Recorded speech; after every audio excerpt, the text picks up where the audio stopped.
It's easy to say and sometimes harder to do. What would be some things that if you were the leader of an organization, if you were meeting with the leader of an organization, what would be some advice you have about trying to build, I like to think more in terms of climate than culture, Yep. but if Yep. you were to No, most definitely. describe, try to build, teams within the organization that Yeah. have climates that accommodate that psychological safety to do some of the things you're describing, what have you seen as effective there?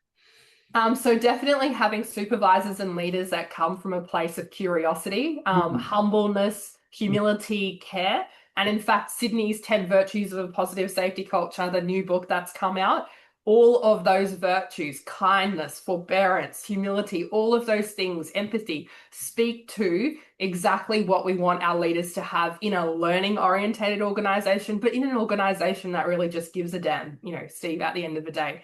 So you need to come from a place where all of our leaders are on board with caring for our people and with building trust. And that should be the first step, like recognizing that your leaders are in this spot and some of them might not care and you might have to deal with that. And that's a little bit rough to have to get over as well, right? And I threw this out at CHOL and I offended a couple of people that were in my workshop. But I said sometimes you change the leaders, as in you change the way they do things, or you might have to change the leaders.